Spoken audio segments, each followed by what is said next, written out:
धन्यवाद जी महाराज।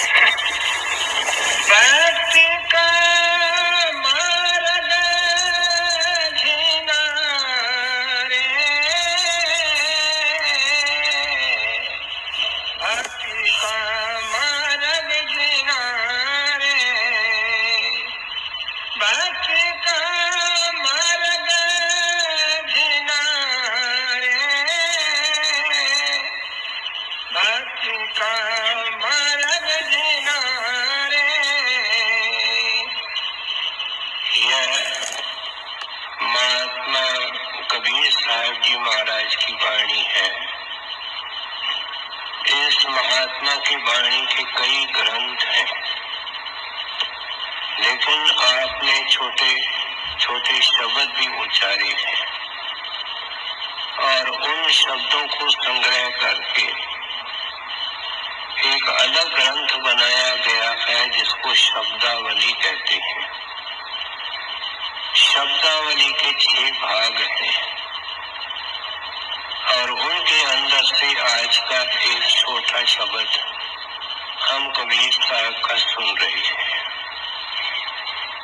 कबीर साहब हिंदुस्तान के अंदर बड़े इज्जत और प्यार से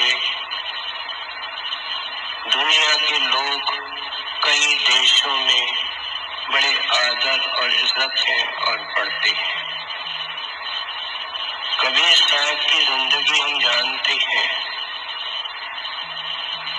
कि आप उस वक्त बनारस या काशी में पैदा हुए जब कर्म कांड का और बारी मुखी क्रियाओं का बड़ा जोर था।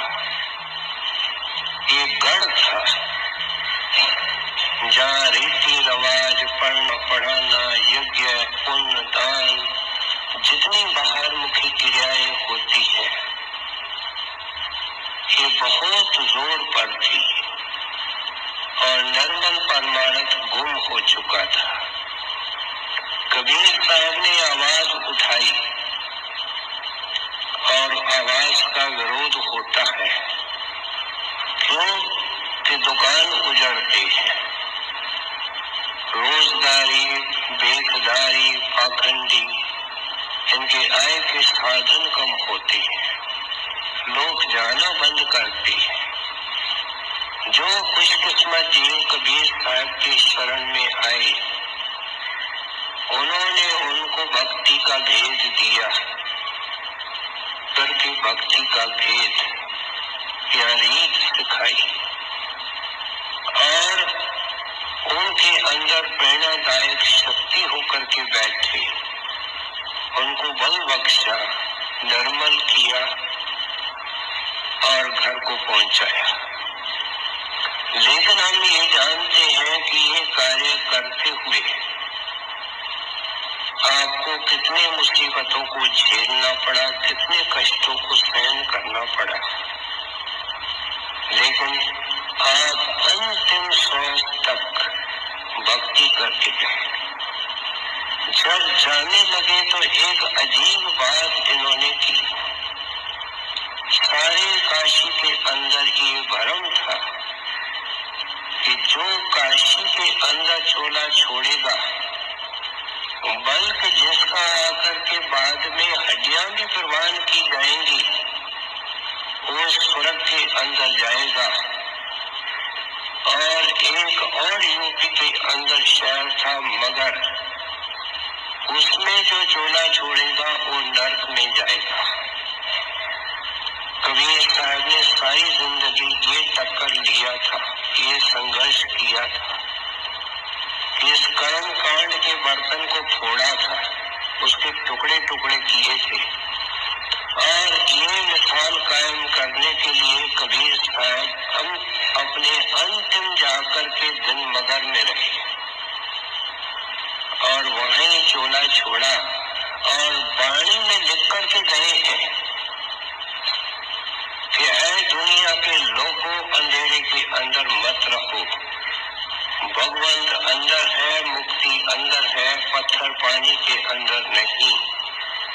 और आज मगर में चोला छोड़ते हुए भी कबीर साहब उस परमेश्वर के गोद में है। आपके अनुयायी और सेवक हिंदू भी थे, मुसलमान थे, और जब आपने चोला छोड़ा तो उस वक्त ये झगड़ा होता है कि ये हमारा पीर है, वो कहने लगे ये हमारे महात्मा है, इसलिए हम इनका यादगार बनाएंगे। जब चादर उठाई तो फूल मिले। इतिहास कहता है कि उन्होंने आधा आधा हिस्सा बांट लिया। आज भी कबीर साहब के हिंदुओं के तरफ से बनाया हुआ चबूतरा बनारस में है और मुसलमानों का यादगार भी है। इस महात्मा की जिंदगी एक भक्ति का परम संदेश है। हिंदुस्तान की हिस्ट्री में एक पीरियड माना जाता है जिसको हम भक्ति काल कहते हैं। काल का मकसद वक्त है, और उसके अंदर ये चोटी के महात्मा हुए हैं कबीर साहब और सूरदास और रविदास। इसलिए इन महात्माओं ने अच्छी तरह लोगों को जगाया कि भाई इन पत्थर पानी के अंदर बाहर मुखी क्रियाओं के अंदर न आज किसी को मिला न किसी को मिलेगा। और इस विषय को लेकर के आप हमको आज शब्द के द्वारा समझाने लगे। कहते हैं स्थूल भक्ति कर रहे हो है इंसान, भक्ति तो कर रहे हो, क्योंकि हर एक भक्त है। भक्ति के बगैर कोई इंसान जिंदा नहीं रह सकता। ये सांस सांस में भक्ति करता है, प्रेम करता है, प्रीत कर सकते हो। आज दुनिया के अंदर जो हम मौजूद हैं, इसके संबंध में हजारों सवाल पूछे गए थे, लेकिन जवाब एक है। क्यों दुनिया इस गंदगी के अंदर मौजूद है? संतों ने बताया जहां आशा तहां आशा। क्योंकि तुमने इससे प्रीत की है, इसको आशाओं का मरकज बनाया है। एक लाइन में जवाब देते हैं, इसलिए तुम यहाँ मौजूद हो। इसलिए कहते हैं कि सारे जो मैं चारों तरफ देखता हूँ, कबीर साहब कहते हैं जड़ की पूजा हो रही है। इंसान तीन चीजों का कंपाउंड है। एक स्थूल कोश, जिससे कि ये शरीर बना हुआ है। हम जानते हैं 5 तत्वों का शरीर बना हुआ है, और अंत समय ये 5 तत्व डिसइंटीग्रेट होते हैं, अलग होते हैं और अपने अपने भंडार में चले जाते हैं। शरीर की हस्ती नहीं रहती। इंसान का एक हिस्सा और दूसरे हिस्से के अंदर सूक्ष्म कोश है। कोश को हम एलिमेंट कह सकते हैं, और उसके अंदर से मन बना हुआ है। मन हम देखते नहीं, लेकिन मन को महसूस जरूर करते हैं, क्योंकि मन के उंगलियों के ऊपर दिन रात हम काम करते हैं। कबीर साहब ने एक और जगह लिखा, मन मुरीद संसार है। सारे संसार को उस कैटेगरी में डाला है, और छोड़ा किसको है? गुर मुरीद कोई साथ। कोई लाखों में, अगर लाखों में एक कहा जाए तो ये भी ओवर एस्टिमेट है। इसलिए कहते हैं कोई विरला होता है जो इस जड़ की पूजा को छोड़ता है।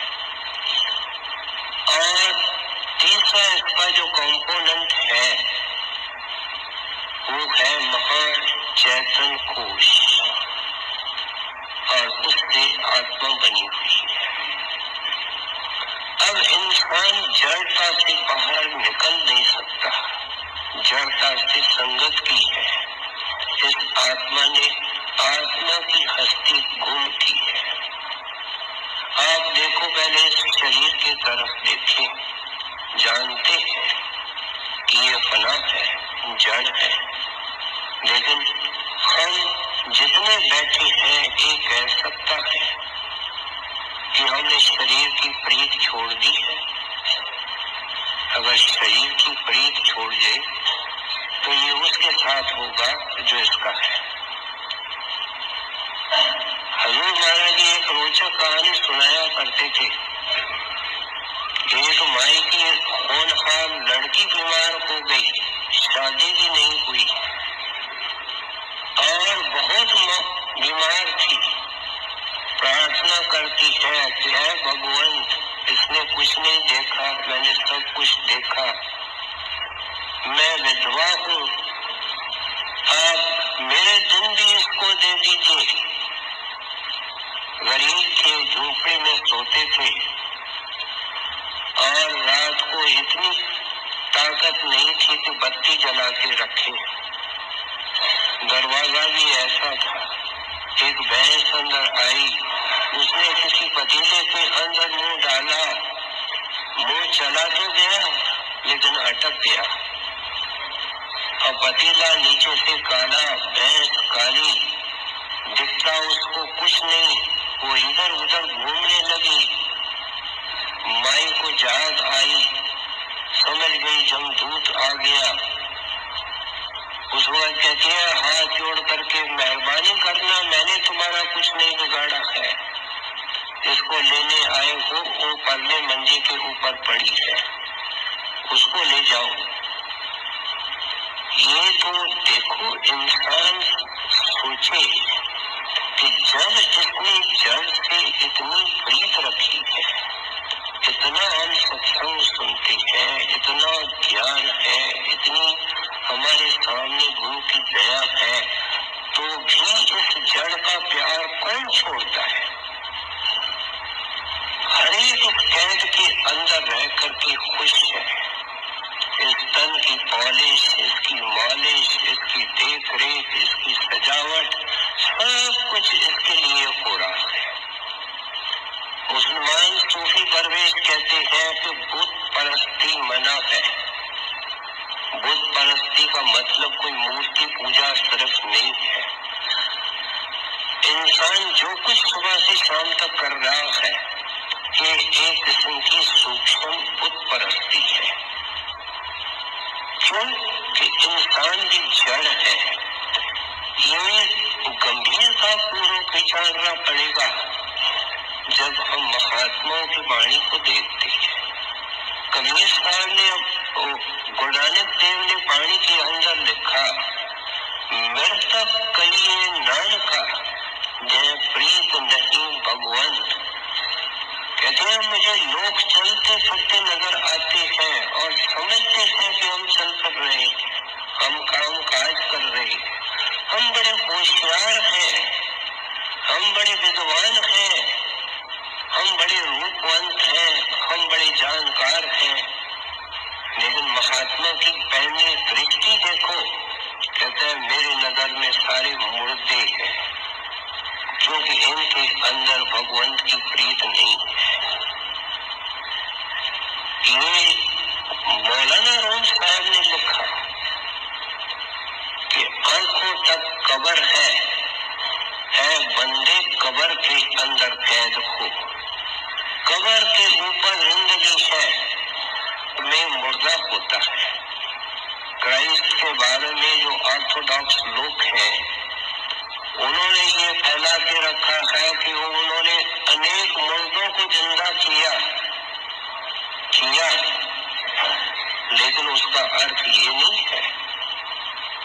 जब आंखों से ऊपर जाता है और गुरु का सेवक ही जा सकता है, क्राइस्ट का सेवक गया होगा और उस प्रकाश और शब्द को देख करके जिंदगी आरंभ होती है, जिंदगी की शुरुआत होती है। उसके नीचे इंसान मृतक है। इस एक तथ्य पर एक फैक्ट पर अगर हम विचार करें तो हमारे को अपने से नफरत हो जाएगी। एक आदमी मर जाए, उसकी कितनी सजावट करो, उसको आप कितना चंदन लगाओ, उसकी कितनी सेवा करो, वो क्या अर्थ रखती है। संतों के नगर में जो सुबह से शाम तक हम कर रहे हैं वो कुछ भी मतलब नहीं रखता है। वो अंदर की नगरी के अंदर धक्के खाने वाला हिसाब है। इसलिए तो स्वामी जी महाराज ने लिखा, 9 द्वारन में बंद रही है बंदी हो इंसान, कैदी हो। 9 द्वारन में बंद रही, हर एक इंसान कैद में है, शरीर के कैद में है। 10वीं खिड़की खोल रही कर परम विलास, कहते हैं आंखों से ऊपर दरवाजा है, उसको पार करोगे तो फिर नया जीवन शुरू होगा और वहां से विलास की शुरुआत होती है और वो जाकर के तेरे को उस परम स्रोत के अंदर समाएगी जिसको आप कहते हैं परम विलास, सारे विलास का सरताज, वो शब्द या मालिक। इसलिए अब जब ये तन जिन्होंने योगी जनों ने खाली किया, उन्होंने मन को देखा, हमने नहीं देखा, लेकिन वो धोखे में इसलिए रहे कि उनको आगे का गुरु नहीं मिला। जब वे अभ्यास करके ऊपर गए और ब्रह्म के देश के ऊपर आए तो वो अपनी शक्ति और अपनी हस्ती को देख करके क्या कहने लगे, अहम ब्रह्म अस्मि, कि ये जो कुछ पसारा है ये मेरा है। ये कौन कहता है? ब्रह्मंडी मन कहता है, यूनिवर्सल माइंड जिसको कहते हैं, जिसका ये मन एक अंश है। मन का रूप विषय विकार और गंदा नहीं है, ये इसका खोल उतरता है और असली खोल गायब होते हैं। हम देखते हैं बादाम है, बादाम के ऊपर एक सख्त छिलका है और कुदरत ने सोच विचार करके रखा है, उसको तोड़ते हैं तो बादाम निकलता है, बादाम के ऊपर फिर छिलका है, उसको जब भिगोते हैं नरम होता है तब अंदर से बादाम की खूबसूरती निकलती है, असल नजर आता है। इस तरीके से इंसान है, पहले ये छिलका टूटेगा, अंदर जाएगा और फिर अगर आगे का गुरु नहीं मिला तो वो पर्दा नहीं उतरा जिसको हम मन का पर्दा कहते हैं। और उस धोखे में आकर के क्या कह दिया, अहम ब्रह्म अस्मि, कि ये जो कुछ बनाया है वो मैंने बनाया है। क्योंकि तनके के अंदर ब्रह्म के शिखर के नीचे मन का राज है, मन समाया हुआ है। ये उन महात्माओं की वाणी है जो इस काल कर्म के दायरे से ऊपर गए हैं, जिसने बादाम का छिलका भी उतारा है। क्या उस मन से अलग हुए हैं और निज रूप में देख करके आत्म ज्ञान, उसके बाद परमात्म ज्ञान, पहली पौड़ी आत्म ज्ञान है।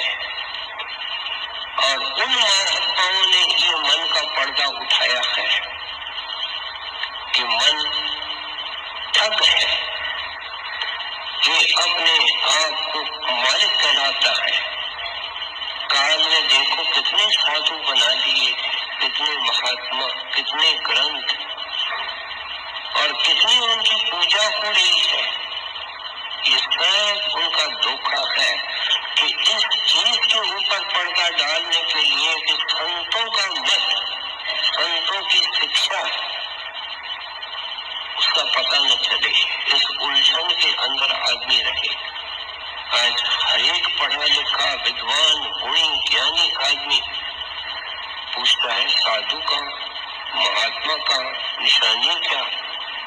जो समाध मिलती है उसको माथा टेकता है, जो प्रसाद मिलता है वो खाता है, जो ग्रंथ पोथी का कीर्तन मिलता है सुनता है।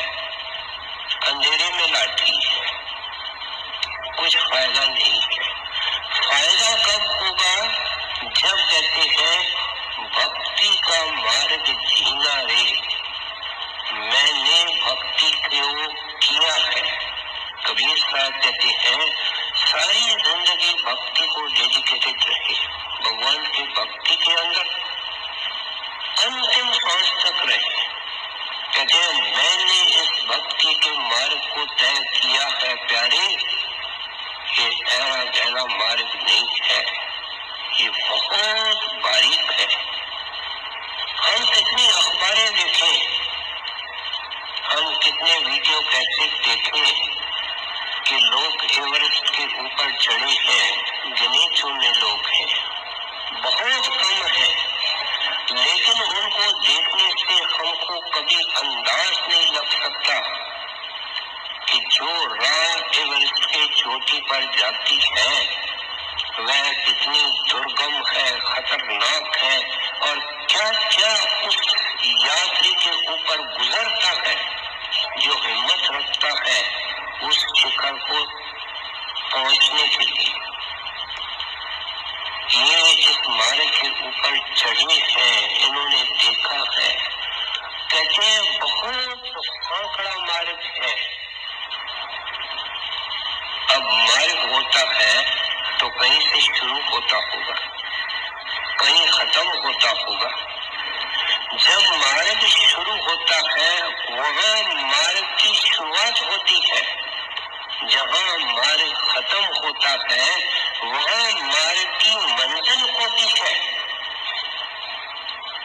कहते हैं आंखों के पीछे शिव नेत्र है, वहाँ तेरी आत्मा इतवार को हमने सुना था डिस्कनेक्टेड है, और ये डिस्कनेक्शन जन्मों का जुगों का है।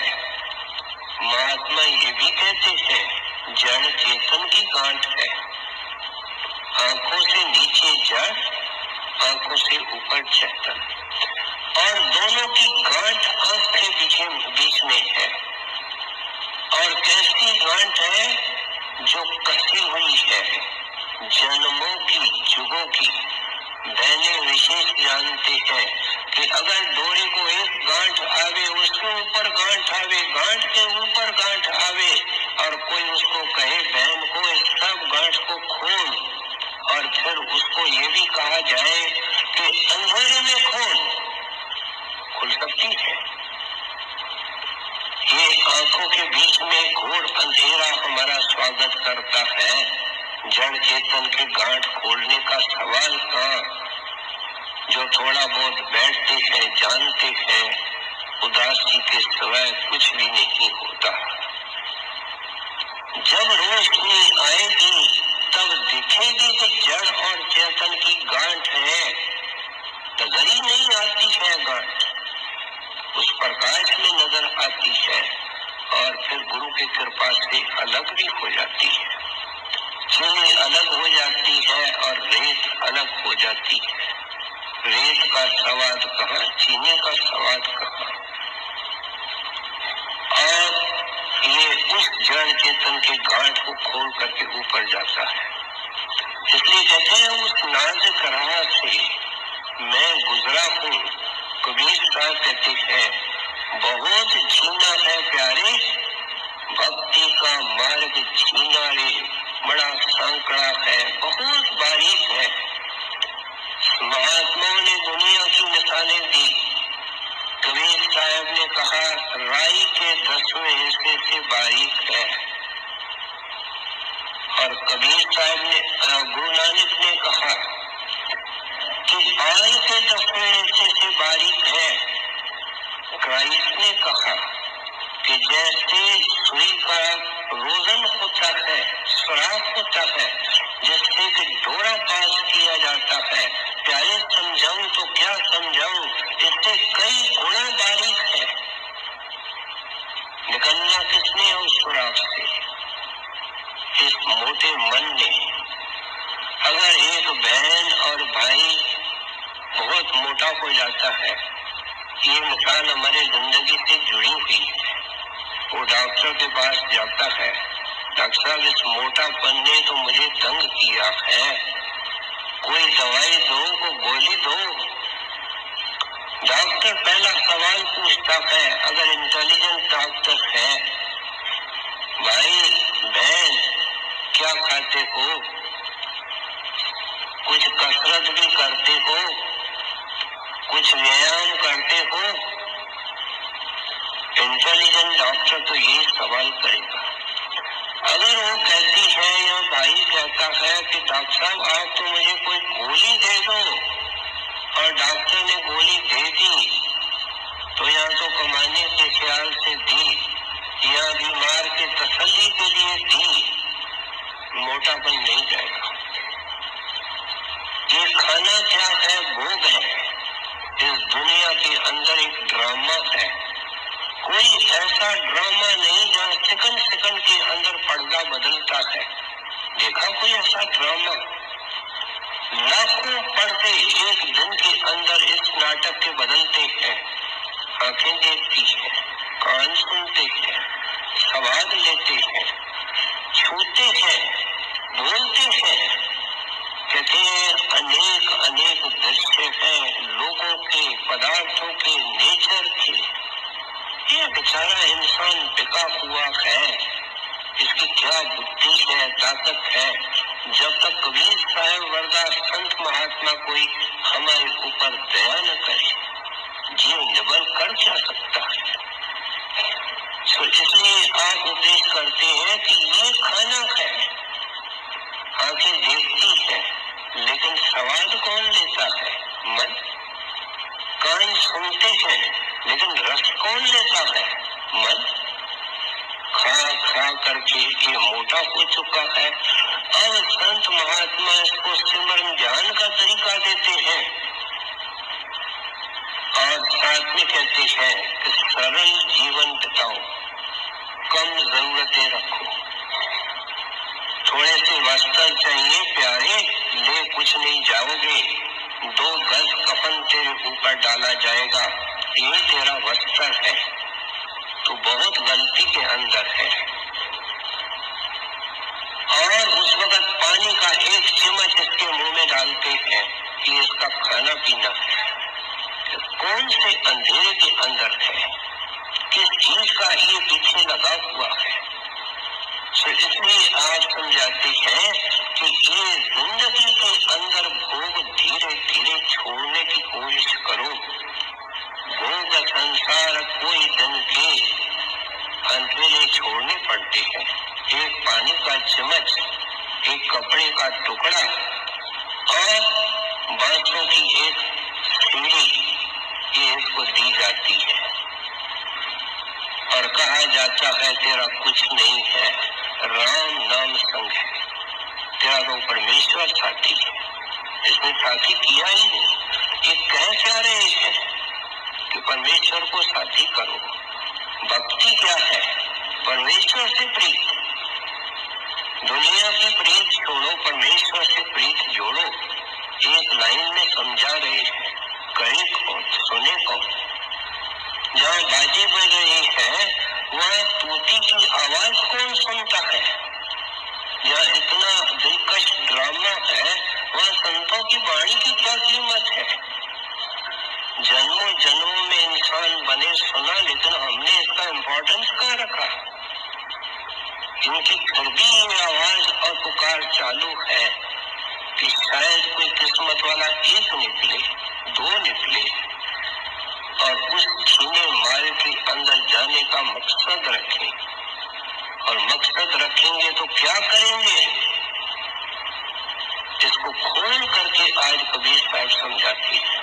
कहते हैं ये जो कर्म धर्म है, पूजा पाठ है, तुम जो मकान बना रहे हो, शरीर की सजावट कर रहे हो, गाड़ियों में दौड़ रहे हो, लोगों को मिल रहे हो, होटलों में खा रहे हो, मंदिरों के अंदर चक्कर लगा रहे हो, इच्छाएं पूरी नहीं होती। राजा की नहीं हुई, कहते ये सब जड़ की पूजा है, जड़ की भक्ति है। अंधेरे में लाठी मार रहे को, ऐ मूर्ख, सुबह से शाम तक तेरे को अरमानों के सिवाय और कुछ कांटों का ढेर नहीं मिलने वाला। करना है तो कर ले, क्या कर, आगे समझाती है। भक्ति का मार्ग जीना रे, भक्ति का मार्ग जीना रे, नहीं अच्छा है नहीं चाहना, शरण लोलीना रे, सादा के सते संग में रहे, निस दिन मन बिना रे।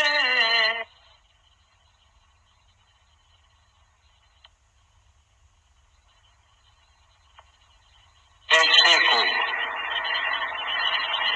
इसके लिए संत हमको सीधी मिसालें देकर के समझाते हैं कि अगर तुमको विद्या चाहिए तो विद्वान के पास जाते हो, कोई हुनर सीखना है तो तुम उस कलाकार के पास जाते हो, धनवान बनना है तो किसी बिजनेसमैन के पास जाते हो जो धन को अर्जित करना जानता है। किसी काम को सीखने के लिए, कोई हुनर सीखने के लिए टेक्नीशियन के पास जाना पड़ता है। इसलिए कहते हैं भक्ति को पाने के लिए किसके पास जाओगे? भक्त के पास। क्या इसमें भी कोई अकल का जोर लगाना है? सीधे संतों की कितनी सिंपल सरल सुबोध शिक्षा। कहते हैं भक्त की तलाश करो, लेकिन भगवान के भक्ति, जड़ का भक्त नहीं, मन का भक्त नहीं, जो इच्छा कुछ नहीं रखता है, भगवान चाहता है, भगवान से प्रीत करता है। ऐ बंदा जिस तरह 24 घंटे तू दुनिया से प्रीत करता है, वो 24 घंटे भगवान से प्रीत करता है। ये है साधु, ये है महात्मा, ये है दरवेश। कहते हैं उसकी संगत करो। एक पहलवान को देख करके ये कभी सोचना ही नहीं पड़ता है कि सेहत क्या होती है। हम देख लेते हैं सेहत क्या है। सेहत का एक जागता रूप हमारे सच्चे साधु की और भक्त की जो निशान है कि उसके मुख से कोई चीज नहीं निकलेगी, उसके वचन के अंदर भक्ति ही भरी होगी, उसके आंखों में भक्ति का कुमार होगा और उसके कानों में भक्त की भगवान की आवाज होगी। प्रचार भी उसी का करेगा। शब्द नाम, शब्द नाम, कान में जाता ही उसके नाम है, शब्द है। बोले क्या, समझाए क्या। कबीर साहब के कितने ग्रंथ पढ़ो, सारे ग्रंथ साहब को पढ़ो, 1430 सफ़े हैं। एक सफा तो देख करके बताओ जिसके ऊपर शब्द और नाम की महिमा नहीं लिखी हुई। कभी इंसान गहराई से सोचता नहीं। तो इसलिए कहते हैं ऐसे साधु के हर एक वचन से, उनके दर्शन से, उसके दृष्टि से अमृत प्रेम भक्ति ये श्रेष्ठ भक्ति है। हमारे को एक साकार रूप नजर आता है कि भगवान की भक्ति क्या होती है और कैसे करते हैं। इस महात्मा के जीवन को सामने रखें। क्या क्या मुसीबतें झेली लेकिन भक्ति को नहीं छोड़ा। आज भी याद करते हैं कि नहीं छोड़ा और पाया। जो आपके संग में गए उनको मदद की। डूबते हुए इंसान जो डुबकियां खा रहे थे, गोते खा रहे थे 84 में, उनकी बाह पकड़ी तो पार लगाया। क्यों? संत जिसकी पाँव पकड़ते हैं उसको पार लगाते। लेकिन ऐसे साधु के संगत में रहो तो उसकी कदर करो। कहते हैं केवल दौड़ करके क्योंकि लोग जा रहे हैं मैं भी सत्संग के लिए जा रहा हूँ, नहीं, तुम्हारे अंदर में एक ऐसी कशिश हो। जब महाराज जी को चिट्ठियां आती हैं, हम नाम लेना चाहते हैं, तब मौजूद है महाराज साहब तो इतना कहते हैं कि उस ख्वाहिश को रोकने की कोशिश करो। जब वो ख्वाहिश ऐसा रूप ले लेंगे कि एक श्वास भी अपने घर में ठहर नहीं सकता, पहले नाम दूंगा उसके बाद रोटी खाऊंगा, लेकिन उस वक्त नाम लो तो नाम की कमाई करोगे। आज हर एक लड़का जो सत्संग में लड़की आती है, मुझे नाम मिले, लेकिन जिन सैकड़ों हजारों को नाम मिला है वो रात को सोए पड़े। उन्होंने क्या पाया है? देखो अपने घर के अंदर ना सत्संगी नाम लेना कोई मतलब रखता है। कबीर साहब समझा रहे हैं, कहते नाम का बनना है। शब्द भेद तुम गुर से पाओ, लेकिन साथ में शब्द मिल जाए फिर तुम समाओ। कहते इसलिए शब्द भेद पाना है। बस शब्द भेद पाने से कोई इसको सब कुछ मिल जाए ये नहीं होता है, ये दुखी का दुखी है। इसलिए आप देख करते हैं कि जैसे रात दिन तुम दुनिया से प्रीत करते हो, ऐसे उस साधु के सत्संग से प्रीत। अब ये बाहर का सिर्फ सत्संग हो नहीं सकता, क्योंकि 24 घंटे तो ये मिल नहीं सकता। जिस वक्त भी हम अपने ख्याल को यहाँ रखेंगे, आंख बंद करेंगे, उनका ध्यान करेंगे, सिमरन करेंगे, ये उत्तम सत्संग है। अगर करते करते बैठते बैठते ध्यान अंदर लग गया, प्रकाश आया, शब्द आया, तो समझो अंदर का सत्संग शुरू हो गया और अंदर गुरु भी आएगा। वही गुरु आएगा जो बाहर नाम देता है। ये है हरदम गुरु का सत्संग करना। इसके लिए हम यहाँ इकट्ठे हुए हैं। यहाँ कोई दुनिया की कथा वार्ता नहीं होती कि ये काम हमारा जिंदगी में कैसे हो, इसकी हमको कबीर साहब प्रेरणा दे रही है। इसलिए आप समझाते हैं सत्संग करो तो सत्संग के बनो, सत्संग में समाओ। सत्संग केवल बाहर जुबानी नहीं है, सिर्फ पानी को पढ़ना नहीं है। जब हम किताब पढ़ते हैं, कोई संत मत की पुस्तक पढ़ते हैं, तो वो भी एक पैसिव सत्संग है। पढ़ते पढ़ते वो बार बार पुस्तक कहती है, अरूर की चिट्ठियां कहती है, उनके जीवन के इंसिडेंट्स बताते हैं। जो मिलेगा भजन करने से मिलेगा, किताब रख देता है, भजन बैठ जाता है। अब एक सत्संग को उसने छोड़ा, दूसरे सत्संग को लिया है, वो भी सत्संग। तो यहाँ कहती है चाह को भी छोड़ो, अचाह को भी छोड़ो। बहुत सारे लोग अचाह का अर्थ दूसरा लगाते हैं कि जिसको कछु न चाहिए वो अचाह का इधर अर्थ नहीं है, इधर लिमिटेड अर्थ है। क्या सत्संग जो कच्चा सत्संग है जिसके अंदर हम सारे आते हैं, वो गुरु को कहते हैं कि हमको ये चीजें मेहरबानी करके चाहिए कि क्या और किसी बीमार को देखते हैं, निर्धन को देखते हैं, झोपड़ी में रहने वाले को देखते हैं, पता नहीं कितनी मजबूरियां दुनिया में है, कोई लिस्ट बन सकती है। कहता है गुरुदेव मेरे को मेहरबानी करके ये नहीं देना, रात दिन ये देना, ये मुझे नहीं देना। इसको कबीर साहब कहते हैं नहीं चाह न नहीं अचाह। चाह अचाह से प्यारे ऊपर उठो और एक चाह रखो, एक तमन्ना रखो, ख्वाहिश एक दीदार तेरे की और जगत की कोई ना। कहते संसार के किसी वस्तु की तुम तमन्ना मत रखो, एक उस अंदर के दर्शन का।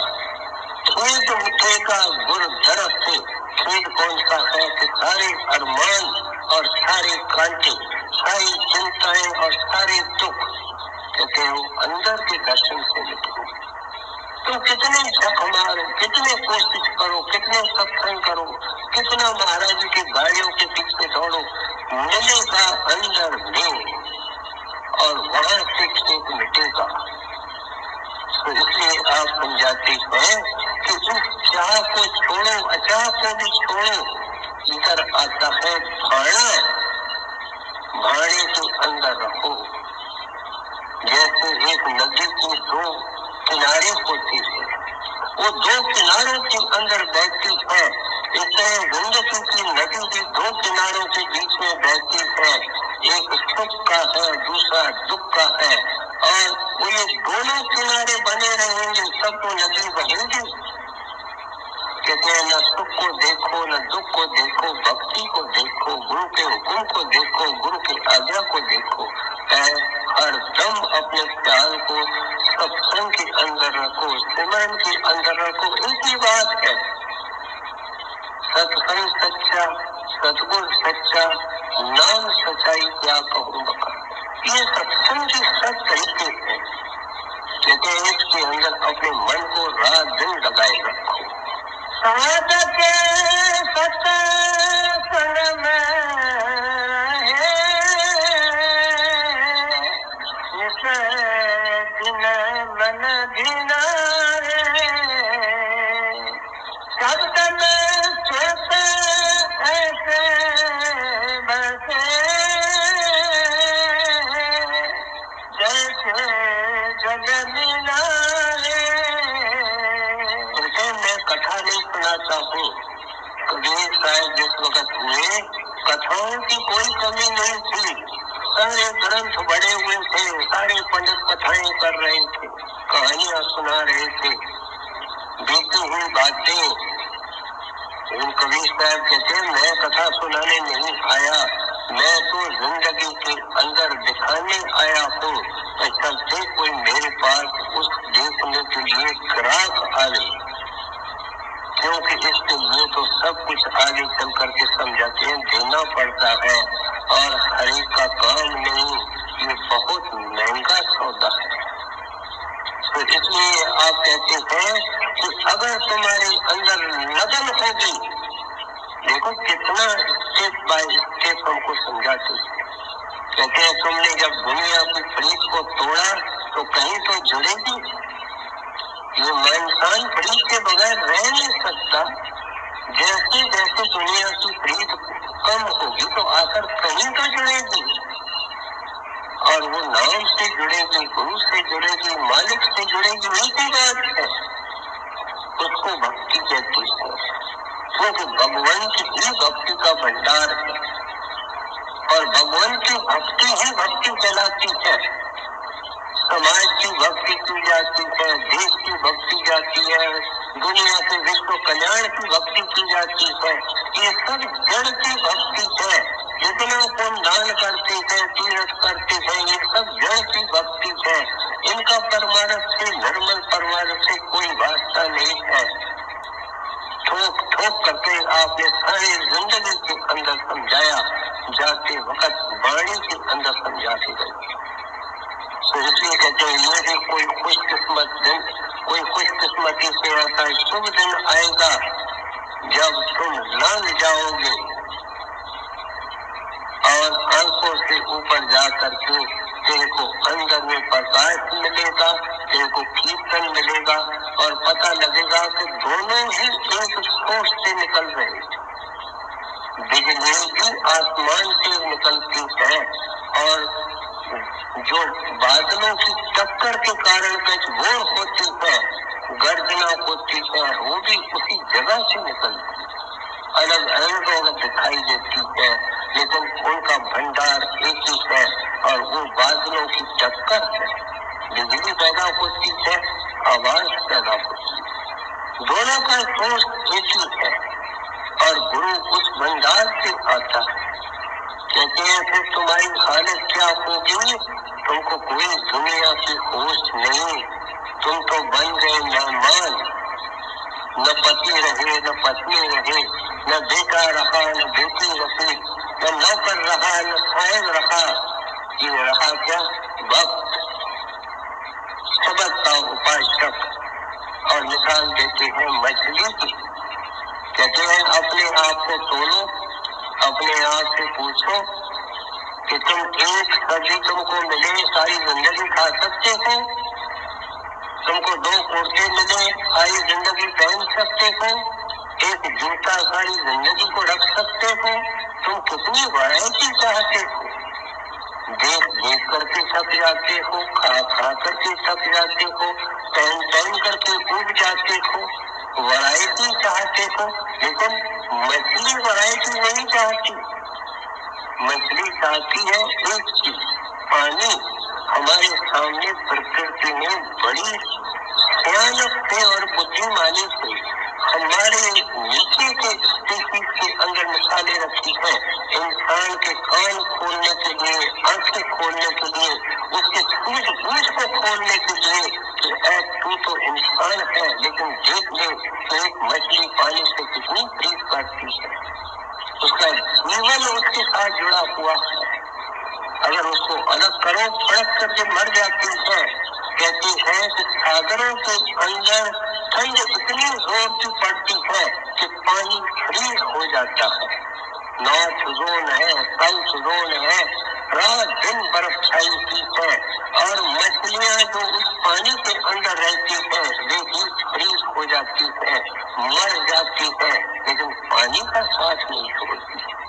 इन पानी के अंदर गरम गरम लहरें पैदा होती है जिसको हॉट करंट कहते हैं और उसके कारण अनेक बिजलियां मुर्दा बन जाती, मछलियां मर जाती है, रोस्ट हो जाती है। पानी का साथ नहीं छोड़ती, उनका जीवन पानी है। कहते हैं जिस तरीके से शब्द तुम्हारी जिंदगी का आधार हो जाएगा, दर्शन तुम्हारा आधार हो जाएगा। हमने माई रखी की वार्ता सुनी है, बीबी संती की सुनी है, माई शादी की सुनी। इन्होंने करके दिखाया कि शब्द जीवन का आधार है और उसके ऊपर हम जीते हैं। 5-25 प्रकृतियों से जो परे निकल जाता है, इतवार को हमने सुना, उसको फिर भूख प्यास और दुनिया के डर तंग नहीं करते थे। इसलिए कहते हैं जैसे मछली पानी से अटूट रूप से जुड़ी रहती है, ऐसे प्यारे उस शब्द के साथ जुड़े रहते हैं। बड़े महाराज जी के सत्संग के अंदर तो कोई ऐसे भोले भाले लोग खड़े हो जाते जो महाराज जी को हाथ जोड़ करके अर्ज करते, हजूर शब्द ऐसे जोर से आता है कि किसी की आवाज नहीं सुनाई देती, मेहरबानी करके इसको कम कर दीजिए, किसी की आवाज तो सुनाई दे। ये ऐसे भोले आदमी की जायदाद है, हम जैसे अक्लमंदों की नहीं, हम जैसे दुनिया के प्रीत वालों की नहीं। तो इसलिए आप समझाते हैं कि कोई हालत गुरु कर देता है। गुरु कहानी लेकर के नहीं आता है, गुरु तो तजुर्बा लेकर के आता है, कोई सौगात लेकर के आता है, देने के लिए दया लेकर के आता है। कहते हैं खरीदार बनो, कीमत अदा करो और लेने की कोशिश करो। मन को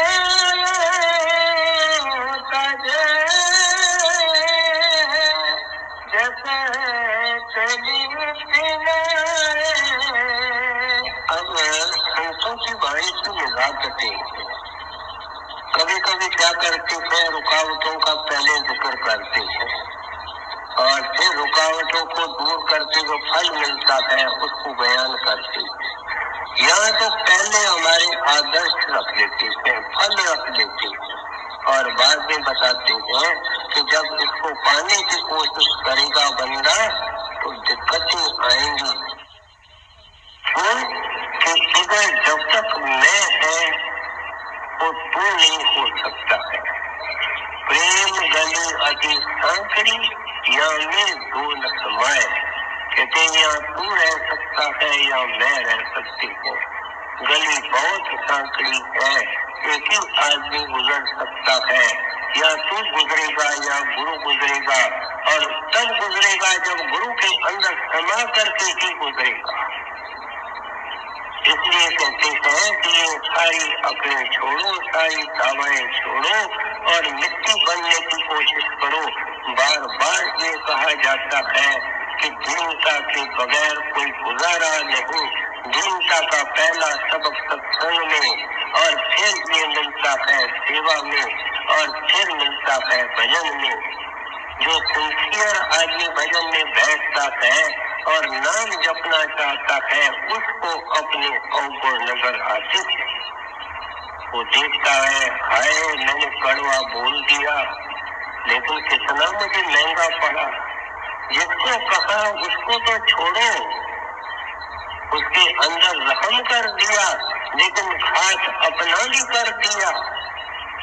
गुस्सा करे और भजन करे, हाथ जोड़े तब भजन करे, पांव पड़े तब भजन करे, सबकी खास बने तब भजन करे। भजन कोई मामूली चीज नहीं है, सब कुछ छोड़ना पड़ता है। कहते तुम तो बने हुए हो। एक दिन गुब्बारे के अंदर हवा होती है, इतना फूला होता है, हवा निकाल दो फ्लैट होकर के जमीन में गिरता है। कहते तेरी भी सारी हवाएं निकल जाएंगी। राजाओं की निकल गई, महाराजाओं की निकल गई, क्या तेरी हवा नहीं निकलेगी? तेरे को एक कथा पर डालेंगे और ले जाएंगे, क्या उस वक्त मान छोड़ेगा? हमारी वाणी सुनो, कबीर साहब कहते हैं, और अकड़ें छोड़ो, अपने आप को छोटा मानो।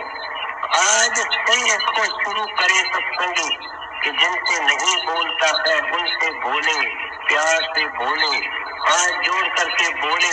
सत्संगी कहता है, भाई तुम ऐसे आंख दिखा करके और ऐसे जोर से कैसे बोलते हो? जवाब अजीब मिलता है कि मेरा बोलना ही ऐसा है। तो फिर ये कबीर साहब की वाणी किसके लिए और गुरु का नाम किसके लिए? फरिश्तों के लिए, ये हमारे लिए है।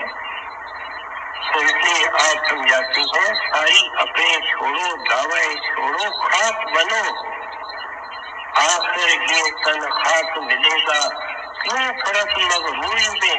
लेकिन ये लाइन रखो ना अपने साथ, तुम्हारी हस्ती है खाक, तुम्हारी असलियत है खाक, और वो कब्र में या शमशान भूमि में। फिर काहे फर्क मगरूरी में? सुबह से लेके इतने गुमान, ये मेरा, ये मेरा, ये मेरा। जुबान नहीं कहती है तो मन कहता है, और कितना कहता है? हजारों बार कहता है। अगर नहीं करे तो हजारों बार स्मरण करेगा। हम कहते हैं होता नहीं। जहाँ मैं की आवाज उठ रही है, मेरे की आवाज उठ रही है, वहाँ सिमरन की आवाज कैसे उठे? ये अपने आप को हम सब धोखे के अंदर रख रहे हैं। कबीर साहब दयावान है, हमको इस धोखे से निकाल रहे हैं। दया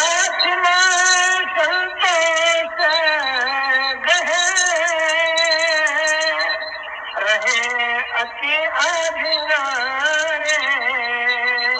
दया को धारण करो। कबीर साहब ने लिखा, दया धर्म का मूल है। धर्म कोई हिंदू, मुसलमान, ईसाई, सिख नहीं, अंग्रेजी के अंदर रिलीजन है, और उसका डेरिवेटिव क्या है? री का अर्थ है वापस, और लगोर का अर्थ है जोड़ना। वो कड़ी जो हमारी आत्मा को परमात्मा से जोड़े, और वो कड़ी है भक्ति। ये है धर्म। कहते हैं धर्म के अंदर आना चाहते हो, संत मत के अंदर आना चाहते हो, तो पहले दया धारण करो। सब जीवों पर दया करने की कोशिश करो। किसी को मांस खिलाना उससे बेहतर है कि सैकड़ों बार मेहनत करके उसको कुछ ऐसी चीजें खिलाना कि मांस खाना ही भूल जावे। एक प्रेमी परिवार की लड़की किसी सत्संगी के ऑफिसर, मिलिट्री ऑफिसर के साथ शादी की गई, लेकिन ये शर्त लगाया गया कि लड़की न बनाएगी, न खिलाएगी और न खाएगी।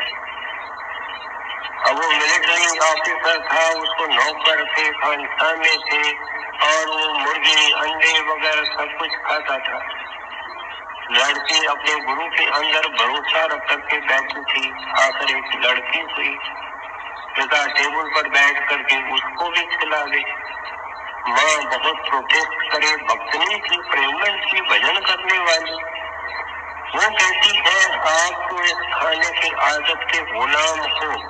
इस बालिका के अंदर कौन सी गुलामी आई है, कौन सी आदत आई है, इसको क्यों पापों का भागी कर रहे हो। लेकिन मुंह जोर बंद करके उसकी एक न माने। माता भी सियानी थी। एक दिन बालिका थोड़ी बड़ी हुई तो उसको बगीचे में ले गई। उस वक्त उस साहब का खानसामा और नौकर मुर्गी को छुरी लेकर के काटने आया और माँ ने दिखाया लड़की को कि देख ये क्या करता है। मुर्गी का गल्ला पकड़ा, उसके ऊपर छुरी चलाई और लहू की और खून की धारा खूब बहने लगी। मुर्गी तड़पने लगी, तड़प तड़प करके जान दे दी। लड़की को समझाती है कि तेरे डैडी तेरे को यूं खिलाते हैं। वो भोली वाली लड़की बोलती है कि मुझे यूं खिलाते हैं, कहते खुद भी खाते हैं और तेरे को भी खिलाते हैं। उस लड़की नन्ही बालिका ने आकर के बाप को कहा कि आप जुल्म करते हो और गलत खाते हो। मैंने तो कदाचित भी इसको हाथ नहीं लगाना। इसको कहते हैं सियानत, इसको कहते हैं अकलमंदी, कहते हैं दयावान बनो, वचन से दयावान बनो। कितने रोज ये चलाते हो। क्या जुबान इसलिए मिली है कि जो चाहो तो बोलो? क्या मन इसलिए मिला है कि जो चाहे तो सोचो? तो फिर सत्संग काएगा, नाम काएगा, सिमरन काएगा। हर चीज पहले बयान करके आए हैं कि आदर्श क्या है, मार्ग क्या है, कैसे मिलता है। कुछ रुकावटों का जिक्र कर रही है और फिर कहते हैं क्षमावान बनो। तुम एक बात पूरे मन में रखते हो कि तुम जब गुरु के सामने गए और गुरु ने तुझे मंजूर किया, क्या तेरे गुनाहों को देखा? देखा तो 100 जन्म में नहीं मिलता, आज तक मिला? उसने तेरे गुनाहों और तकसीरों को देखा? आज भी अगर हमारे गुनाहों और तकसीरों को देखे तो हमको अंत लेने नहीं आएगा। हमारी भक्ति उनकी तो भक्ति है, वो अपने मर्यादा का, अपने नाम की व्रत रखता है। कहते जब उस क्षमावान ने इतनी क्षमा कर दी, तुम कोई छोटी मोटी किसकी गलती नहीं क्षमा कर सकते हो। कोई चीज गिर जाती है, टूट जाती है, खराब हो जाती है, ये खुद आग का चूल्हा बन जाता है, आग बरसाता है। कहते मैं राधा स्वामी हूँ, मैं सत्संगी हूँ, मैं हर महीने सत्संग सुनने जाता हूँ। कभी कहते काय का सत्संग है, काय का दर्शन है। दया नहीं है, क्षमा नहीं है, संतोष नहीं। संतोष क्या है? कहते अपने आप से सवाल पूछो, सुबह से लेकर के मन ने कितने अपराध उठाए, ये नहीं। इतना अमीर है, इतना सुखी है, हमारे घर के अंदर कुछ भी नहीं है, बच्चों के लिए कुछ नहीं है। कहते कभी ये सोचा कि वो कहाँ जाएगा और मैं कहाँ जाऊंगा? जिस महान पुरुष ने ये सारे दुख बंद कर दिए, तो ये बाकी जो कुछ दुख है वो कुछ दिनों के हैं, कुछ महीनों के हैं, कुछ सालों के लिए, सदा के लिए इनके ऊपर पानी चढ़ जाएगा। तू तो एक खुशकिस्मत इंसान है, लाखों में एक, करोड़ों में एक, जिसको सदगुरु ने चयन किया है, सिंगल आउट किया है उस मालिक के भक्ति के लिए, मालिक के घर के लिए। इसका शुक्र क्यों नहीं मनाते हो? अगर इसकी शुक्र मनाते रहो और अंधों की तरफ देखो कि कैसे दिन निकालते हैं, बूढ़े लंगड़े की तरफ देखो, अपहाज की तरफ देखो, तुम तो कहते हैं मेरे हाथ में दर्द है, लेकिन कुर्सी की हालत देखी जिसका हाथ ही गल गया है।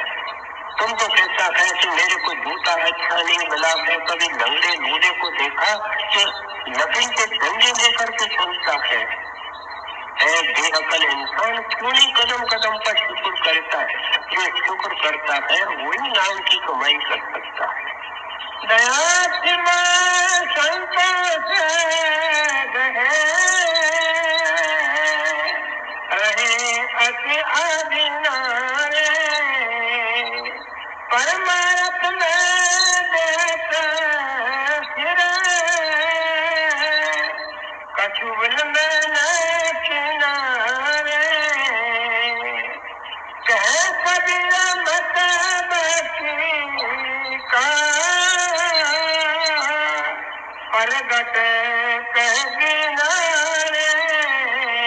कबीर साहब कहते हैं ये कब लिखा है, ये शब्द 500 साल पहले या उचारा है, जो पढ़े लिखे भी नहीं थे, किसी ने लिखा होगा। महात्मा मालिक के साथ जुड़े होते हैं, बोलते जाते हैं, उनके सेवक लिखते जाते हैं, कई महात्मा खुद लिखते हो, दोनों काम होते हैं। लेकिन कहते हैं मैंने भक्ति के मार्ग को, और यहाँ भक्ति का मत बोलते हैं, कहते हैं कर प्रकट कर किनारे, मैंने क्या छुपाया है, बोल कोई ऐसी बात है जो रह गई है, क्या कुछ रह गया है। हर तरीके से समझाया कि बंदा जड़ की पूजा में रखे हो, कब्र के अंदर बंद हो, कब्र में घुटन है, कब्र में परेशानी है, मुर्दे की मालिश हो रही है, मुर्दे की पॉलिश हो रही है, ये जो कुछ सजावट हो रही है, लंबी लंबी योजनाएं बन रही है, ये खास में मिलने वाली है। चलो वहाँ जहाँ कोई अरमान नहीं, जहाँ कोई कांटा नहीं, जहाँ कोई परवाह, जहाँ कोई परेशानी नहीं, और सतगुरु तेरा इंतजार कर रहा। फूलों की टोकरी लेकर के, नाम की टोकरी लेकर के, प्रेम की टोकरी लेकर के तुम जोड़ो अपने प्रेम को उस नाम से, और नाम से बन करके खुशहाल हो जाओ। ये है आशा जिससे एक महात्मा वाणी लिखते हैं, ये है मनसा जिसके कारण ये हमारे लिए ये विरासत के रूप में छोड़ के जाते हैं। कह कबीर मत